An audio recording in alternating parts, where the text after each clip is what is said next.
Welcome to Subramani. Let me start by saying my heart goes out to the parents of Anna Perial, who lost her life to heart attack. She was 26 and she had a stroke and she died. And I'm not even getting into how much of work pressure was there and stress was there. Of course, there was hard.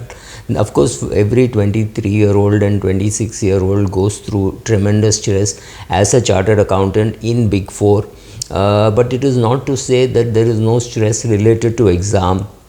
There's no stress related to peer pressure. There's no stress related to boyfriends, lifestyle, smoking, drinking, not eating properly, trying to keep awake all night, chat at 2 a.m. All these things which you did as a teenager, you continue to do in your 20s, and sometimes your heart can't take it. Was there work pressure in a Big Four? Of course, there was work pressure in Big Four. Let's not fool ourselves. I know 35-year-olds who have walked out of a Big Four to join the industry to reduce the work pressure and have better work-life balance. All this in place, but is work stress alone enough to create a heart attack? I have no clue. But I have another problem. The problem is, when somebody has a heart problem, we know that we have to send them to a cardiologist, some heart specialist, and say, go and show your heart. But when it comes to brain, when it comes to some neurological problem or some psychological problem or psychiatric problem, all of us think, oh, I can just solve it for you. I'll give you a hug and kisses and give you good food and you will be all right. Not true. People need help, right? So going to a psychiatrist is not such a bad option after all. People just don't. Should Big Four engage doctors to gauge how hard people are working, whether they should work hard? I don't know whether corporate can really help.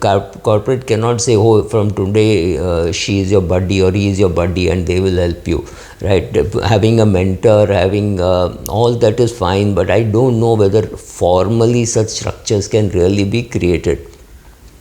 Each one of us has to decide how to handle stress, right? So I can understand, I can attempt to understand what must be going through Anna's parents. I have a daughter of similar age. She's younger.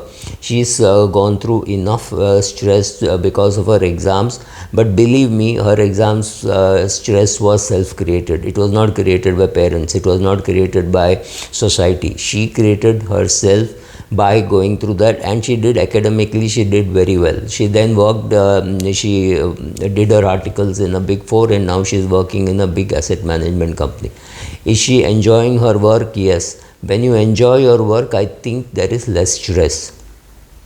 So she does bring work home, she reads a lot, and she thinks that by doing all those things she'll improve, and her learning curve will be steep, and I have no grudges against that. My video is to say there is a limit to what corporate India can do. Most of us are abdicating our responsibility as society and as parents. I am part of a cycling group, I am part of a running group. I see younger kids working hard, playing hard. They do all that kind of stuff. Some society has to do enough work. I have to do enough work to reduce the stress for my daughter. My daughter has to work, has to do enough herself by creating a friend circle, by creating some older friends, younger friends, whatever, to reduce her stress. Maybe join a gym. In fact, when she went and met a doctor, the doctor said, just take care of your health, eat timely meals, go to gym, join a gym, take up running, do some physical activity, maybe walk, eat meals at proper time, sleep properly, right? So these are some of the basic things all of us have to do well.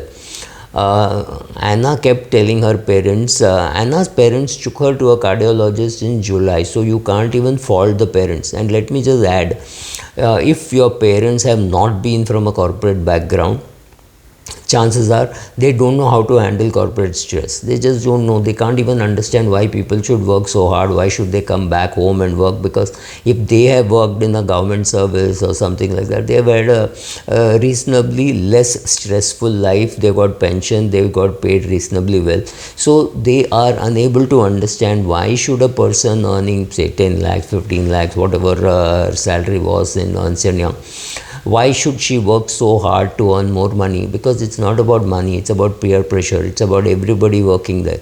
Does Big Four have toxic bosses? Yes, they have toxic bosses. Do they have feedback about toxic bosses? Yes, they have feedback about toxic bosses. But as long as toxic bosses can deliver good quality audits, they really, the HR in all these big companies are a joke. They don't really put in too much effort. They put in some effort if they think that it can balloon into something big. If it's a posh case, a Me Too case, then they're worried that it will hit the shit will hit the roof. So then they'll take some action, but regularly taking action against toxic bosses does not really happen. And if he's a rainmaking partner, there is absolutely no chance that something like they'll take action against that person. So the Big Four should consider what is happening internally. What is happening with posh cases, how are the girls, women being helped, are they doing enough there, are they doing enough recreational activities, are they saying this much and no further, are they doing any of those things? Well, these are questions to be asked. But my take is something different also. Do we even realize how much of stress the unorganized sector goes through? Or even in the so-called organized sector, when I was Anna's age, I had just started my practice, and when you start your practice, one client does not care what work other client has given. At least your boss should know how much work he or she is giving you. But when you're on your own, you have to deliver results, you have to file returns, and all clients will give you the details on 25th of June and ask you to finish filing by 30th of June. Now the dates have changed. I don't know why why the government cannot give more time to file IT returns, because those IT returns are stressful for many practicing chartered accountants, many young accountants who are just into filing IT returns. There is of course stress. There is then audit related stress. So you take the case of sometime in September, and all the chartered accountants are busy doing the audit because 30th September would be the last day. So 29th September there will be some plethora AGMs to be held. So with all that work, company secretaries, chartered accountants are busy. Yes, of course.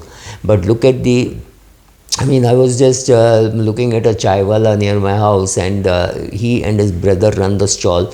They open at 6 a.m. and they close at 11:30. Yes, in the afternoon for some time they would sleep, or one of their wives come and she runs the stall for some time in the afternoon.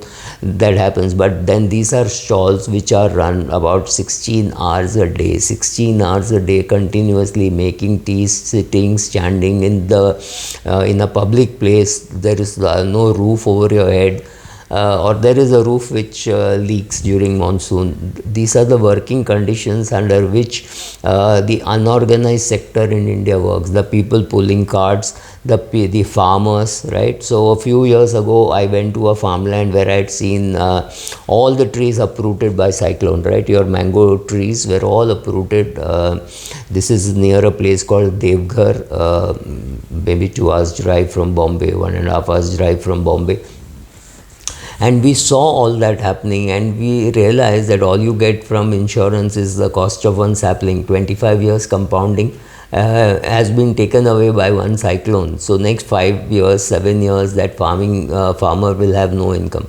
It's easy for us to say, farmers don't pay taxes, but the uncertainties in farmers' lives, the uncertainty in the life of domestic labor, the uncertainty in the life of a roadside vegetable vendor, fruit vendor, tea vendor, you look at their lives, it is far, far more difficult. They are stressful, they take a lot of stress, they handle all that. So each person has to find a way to handle their own stress. Of course, it's easy for people with the golden spoon to say this is what they should do, they should walk out of a job. It's not very easy walking out of a big four job, because are you going to get something else is something which worries people. Being in big four of course has its advantages, because some other employer will look at you, a big company will look at you and pick you up. Those are the advantages. The disadvantages of being in big four is long working hours, and I don't think there is any great reputation to talk about. Almost all frauds in the world have passed through a big four audit. So I don't think young children, 23-year-olds, 24-year-olds should worry too much about being in a great reputed company, creating a name. No, they should walk out. They should be able to tell their bosses they will do this, they will not do this. That guts comes from parents and society. Society has to encourage people to say, okay, you can do this, you can't do this, whatever be the rules. But please understand, we are very, very worried about 1% of the country's population, which are the babus, the bureaucrats. We will give them pension, index pension, UPS, VPS, IPS, name it, and they will have some kind of scheme to protect them, and they are very vociferous. They have a huge megaphone, they reach all corners. Now they will do, they will say, we will investigate Ernst & Young. This is going to be a big time, tough time for the big four, the big law firms, merchant bankers, everybody, because you've given the chance for the government to come in and say, we will regulate the working hours, etc. Of course, nothing will come of it, but yeah, the government has to make the right noises. The press is making the right noises. The girls' parents are making the right noises, but things will be back to usual. But we individually have to do something. We have to care for our children. It is our job to reduce the stress for our kids. And I think for kids, the biggest source of stress are the parents and then the bosses. So as a parent, see what can you do to reduce the stress for your kids. Thank you.